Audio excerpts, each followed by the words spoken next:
Hey there guys, how's it going? It's me, Adam, here again on your screens and doing something a bit different. Hopefully you guys like it. This is an anime review stroke review for The Rising of the Shield Hero. Alright guys, so we're having a look at The Rising of the Shield Hero, and what we're going to do is I'm going to talk about like things that in a review sort of sense about like season 1, and then we're going to have a little bit of a look at what's coming up season 2.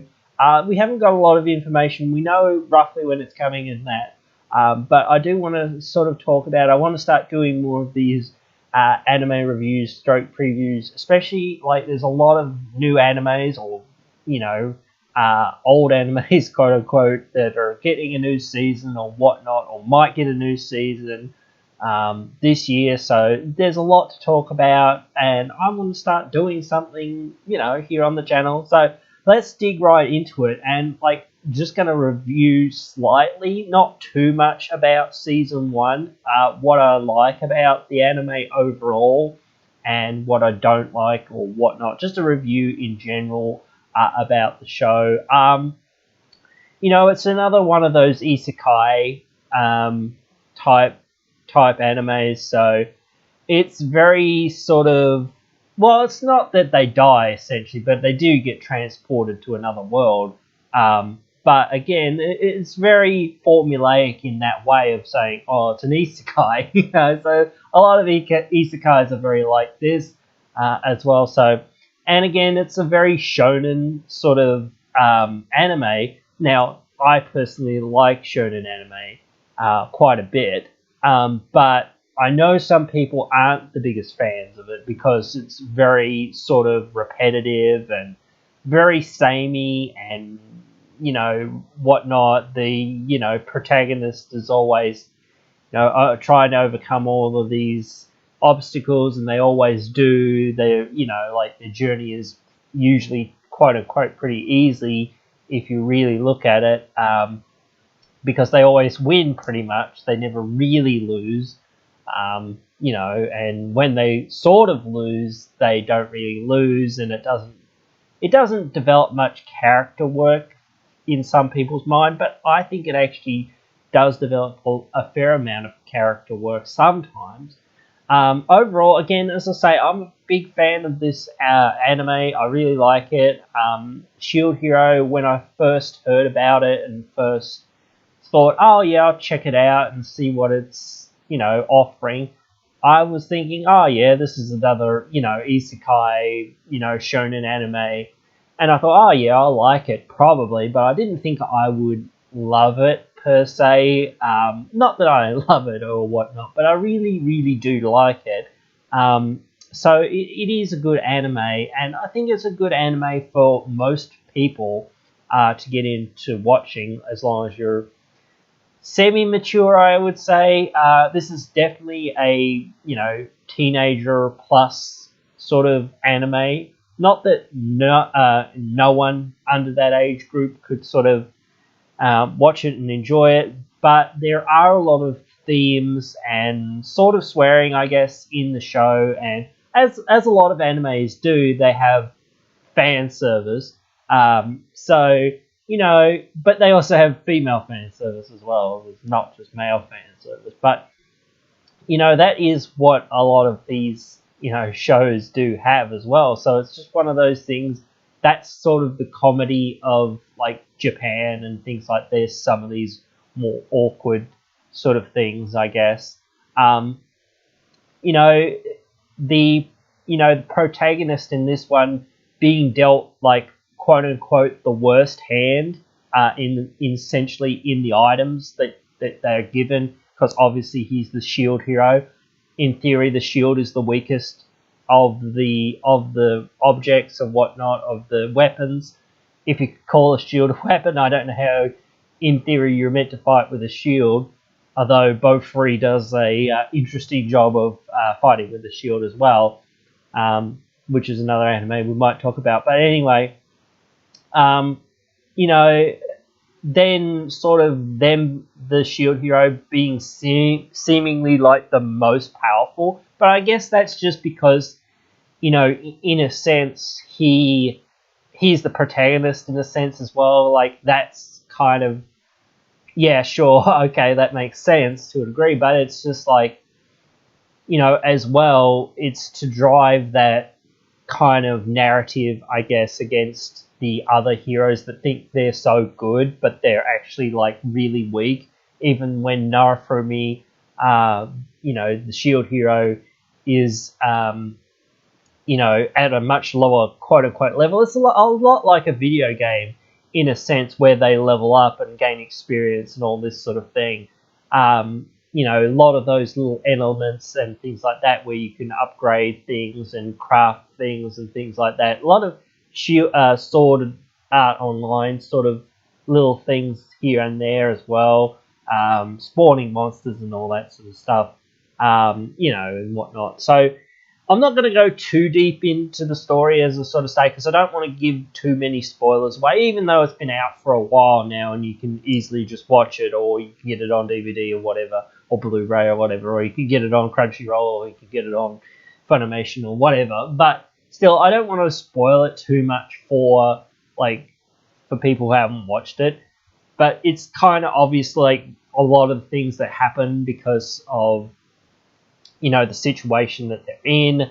A lot of the characters are, you know, like, in that realm of saying, well, you're either with us or against us type thing. Especially in the beginning, I think like the main antagonists in the first season are very well written in that first season for the most part, up until basically the end of the season, when you sort of realize that they're, you know, sort of pebbles. And I always thought they were kind of pebbles, but it was just like, well, now they're just like real pebbles, you know, like now they've got to learn their place and whatnot, sort of, I guess, to a degree. And, you know, the story's got to progress, and actually you've got to see whether the squads can work together, and of all the shield or all the different heroes and whatnot.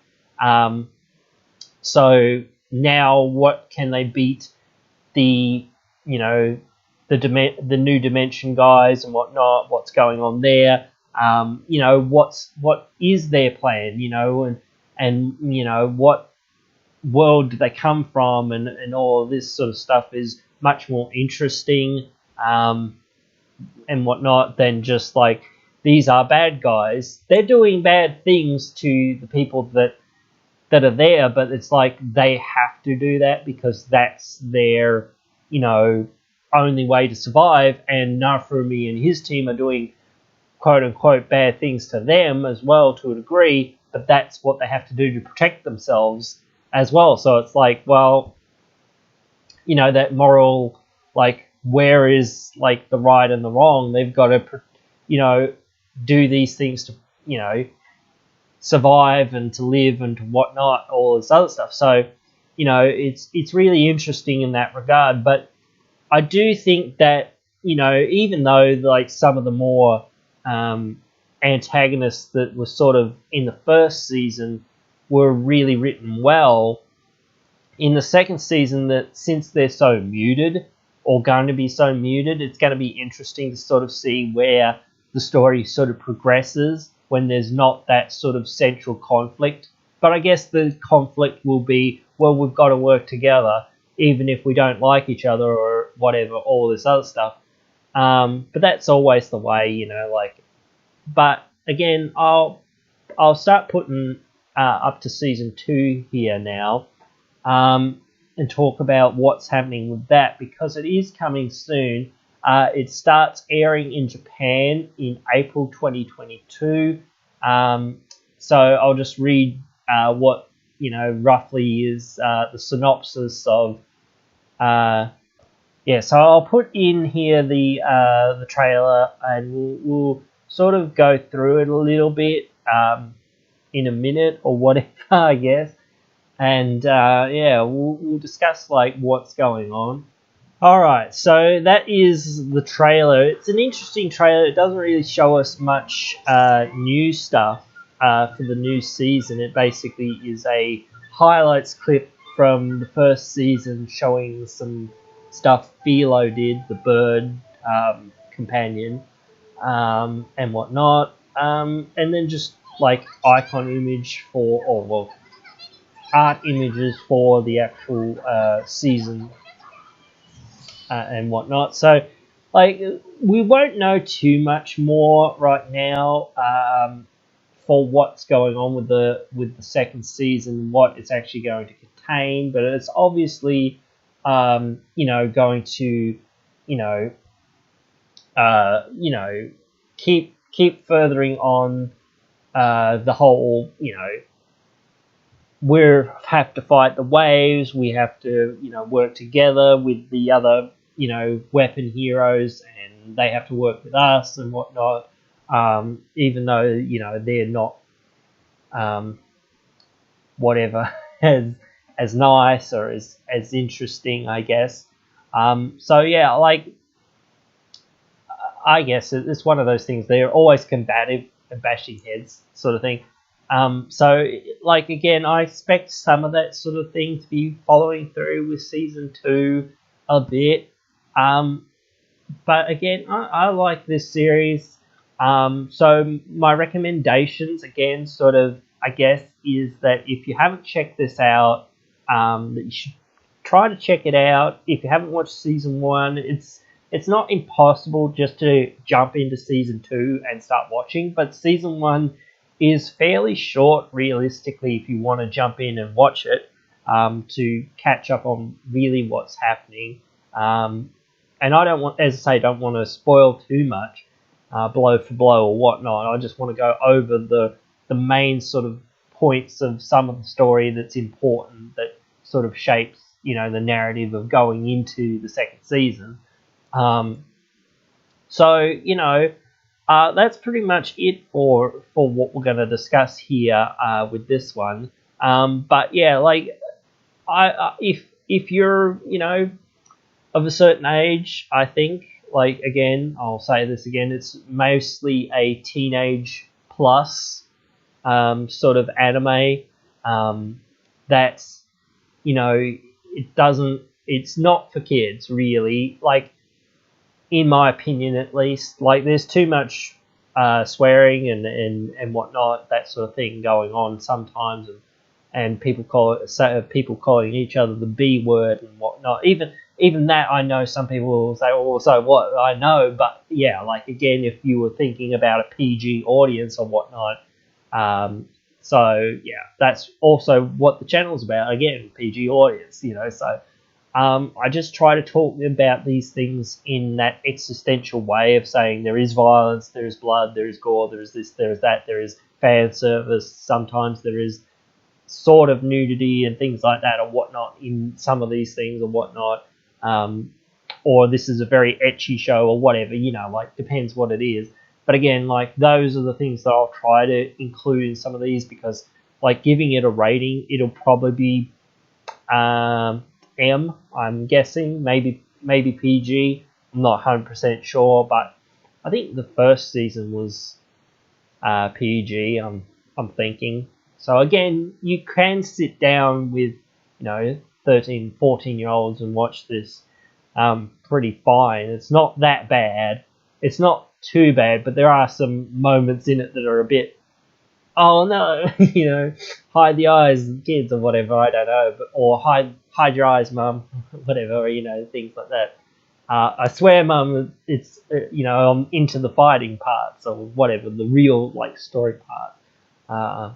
I'm not into it when they're in the bath, I swear, or whatever. So, but anyway, like, it's all good fun, and it's a really great anime. And again, I'd check it out.